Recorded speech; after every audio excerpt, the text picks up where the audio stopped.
Maka nama saya Joanna Nabila dengan NIM 23111322006. Semuanya, selamat datang di video pembelajaran tentang waralaba. Nah, di video kali ini kita akan bahas salah satu contoh dari waralaba ini. Nah, contoh waralaba ini sudah terkenal nih di semua kalangan. Nah, pasti kalian sudah tidak asing dong dengan logo ini. Ya benar, ini adalah logo Starbucks. Jadi di video kali ini kita akan bahas tentang waralaba dengan contoh Starbucks. Di sini kita akan membahas bagaimana sih sejarah awal pembentukan Starbucks hingga mereka sangat sukses sampai sekarang, dan nilai pembelajaran apa yang dapat kita ambil dari sejarah pembentukan Starbucks hingga sukses tersebut. Jadi, kisah ini dimulai pada tahun 1971 di sepanjang jalan berbatu di pasar Pike Place yang bersejarah di Seattle. Awal mula perusahaan ini didirikan oleh 3 orang, yaitu Jenny Baldwin, Jay Siegel, dan Gordon Bowker. 3 pendiri Starbucks memiliki kesamaan, yaitu suka dengan kopi dan teh. Mereka menginvestasikan dan meminjam sejumlah uang untuk membuka toko pertamanya di Seattle dan menamakannya Starbucks, yang berasal dari novel klasik milik Herman Melville yaitu Moby Dick. Membangkitkan tradisi pelaut para pedagang kopi masa awal. Alfred Fett, seorang pengusaha kopi, adalah inspirasi utama bagi para pendiri Starbucks. Pitt adalah seorang imigran Belanda yang mulai mengimpor kopi Arabica halus ke Amerika Serikat selama tahun 1950-an. Pada tahun 1966, ia membuka toko kecil yang diberi nama Pitt's Coffee and Tea di Berkeley, California, yang memiliki spesialisasi dalam mengimpor kopi dan teh kelas 1. Keberhasilan Pitt mendorong para pendiri Starbucks untuk mendasarkan modal bisnis mereka pada penjualan biji kopi dan peralatan rumah tangga berkualitas tinggi. Dan Pitt menjadi pemasok awal biji kopi hijau ke Starbucks. Kemudian para pendiri Starbucks membeli pemanggang kopi bekas dari Belanda.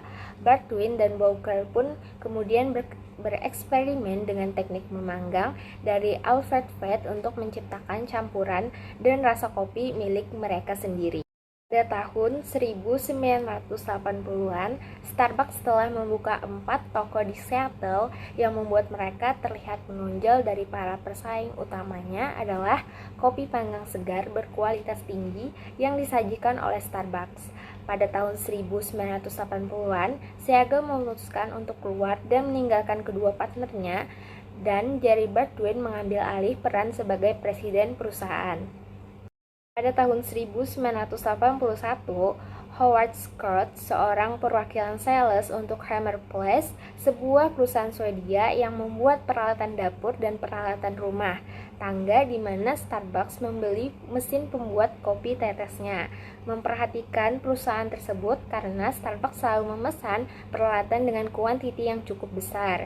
Akhirnya dia pun datang untuk berkunjung. Scott sangat terkesan sehingga dia memutuskan untuk bekerja dan mengejar karir di Starbucks, dan akhirnya dia dipekerjakan sebagai kepala pemasaran pada tahun 1982.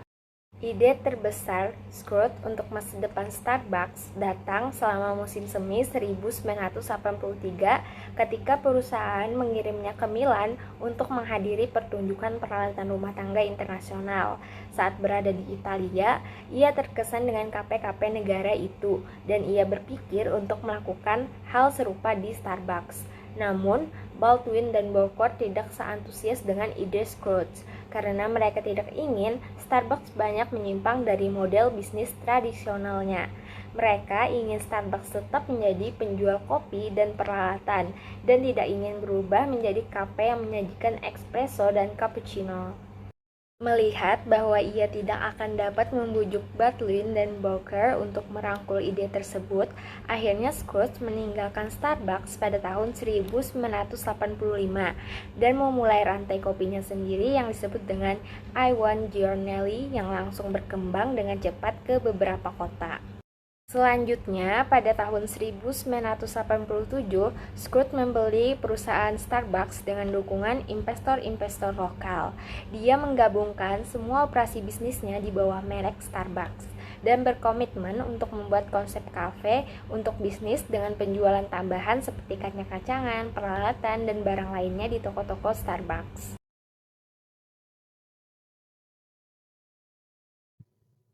Nama saya Himatasya Sabrina dengan NIM 23101132220010.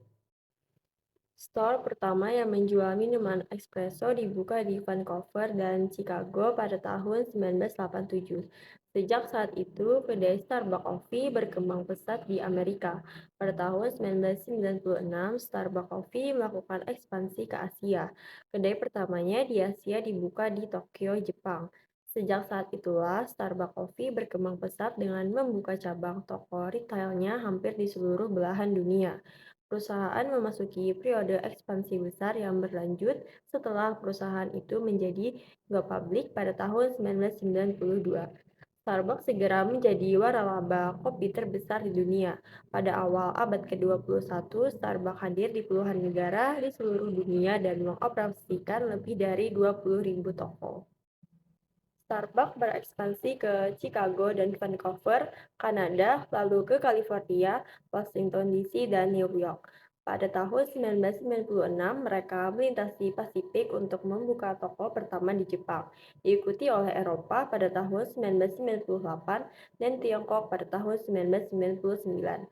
Selama 2 dekade berikutnya, mereka berkembang untuk menyambut jutaan pelanggan setiap minggunya dan menjadi bagian dari struktur perusahaan puluhan ribu lingkungan di seluruh dunia.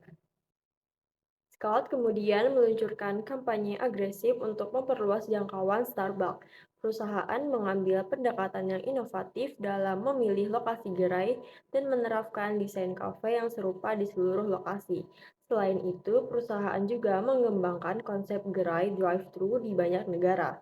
Pada tahun 2005, Starbucks memiliki lebih dari 10.000 gerai di seluruh dunia dan terus tumbuh hingga mencapai lebih dari 31.000 gerai lebih dari 80 negara pada tahun 2021.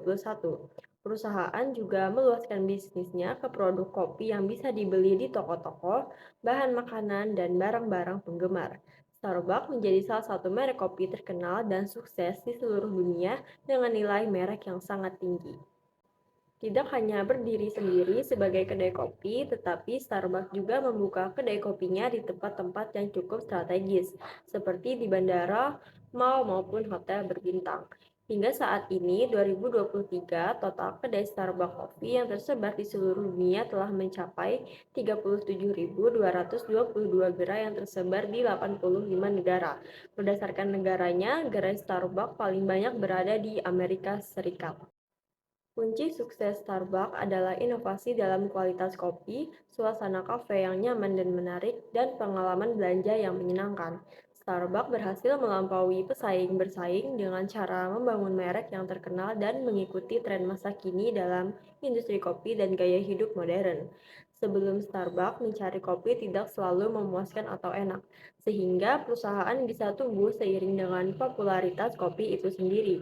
Sekarang, Starbucks adalah ikon global yang diakui di seluruh dunia dengan banyak orang yang menyukai kopi dari Starbucks dan mengunjungi toko mereka sebagai tempat bertemu atau belajar. Assalamualaikum warahmatullahi wabarakatuh. Nama saya Kurniansa, NIM 23101133 116. Konsistensi dan kualitas produk yang tinggi menjadi kunci kesuksesan bisnis Starbucks. Para pendiri Starbucks selalu berkomitmen untuk menjual kopi dan peralatan berkualitas tinggi, sehingga mereka berhasil menarik pelanggan yang loyal dan terus bertumbuh seiring dan populasi kopi itu sendiri. Bahwa salah satu faktor utama yang membuat bisnis terbukti sukses adalah konsisten dan kualitas produk yang tinggi yang dihadirkannya.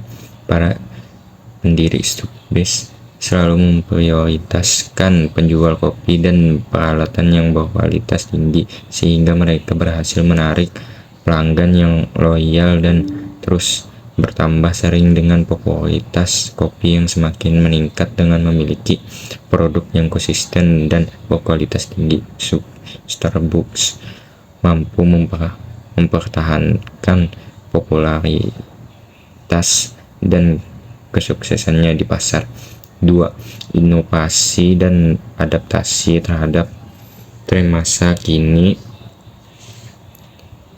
menjadi faktor penting dalam perkembangan Starbucks. Perusahaan selalu mencoba untuk mengikuti tren dan memperoleh inspirasi dari sebagai negara untuk membangunkan konsep kedai dan produk baru yang menarik bagi pelanggan.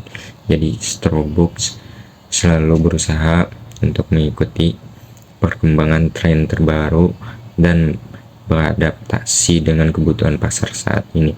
Perusahaan juga berusaha untuk mencari inspirasi dari sebagai negara untuk mengembangkan inovasi baru yang menarik sebagai pelanggan. Hal ini menjadi faktor penting dalam perkembangan dan kesuksesan bisnis Starbucks. Ya, yang ketiga, memiliki perspektif jangka panjang dan gigih dalam mengembangkan bisnis. Schultz yang awalnya datang sebagai perwakilan sales memiliki visi dan terus memperjuangkan ide inovatifnya meski awalnya ditentang oleh para pendiri Starbucks.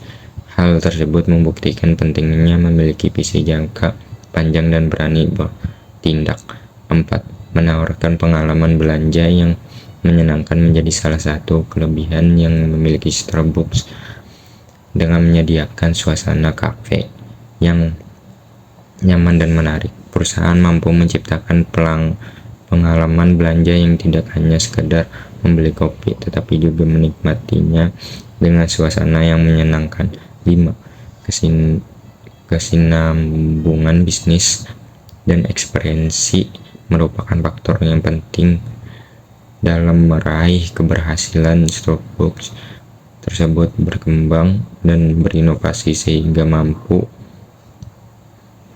meraih kesuksesan di seluruh dunia yang memiliki banyaknya pelanggan setia. Pernyataan tersebut menjelaskan bahwa bisnis Starbucks berhasil karena mereka terus berinovasi dan melakukan ekspansi dunia. Faktor yang penting dalam mencapai kesuksesan adalah memiliki strategi bisnis yang baik dan terus beradaptasi dengan perubahan pasar dan teknologi.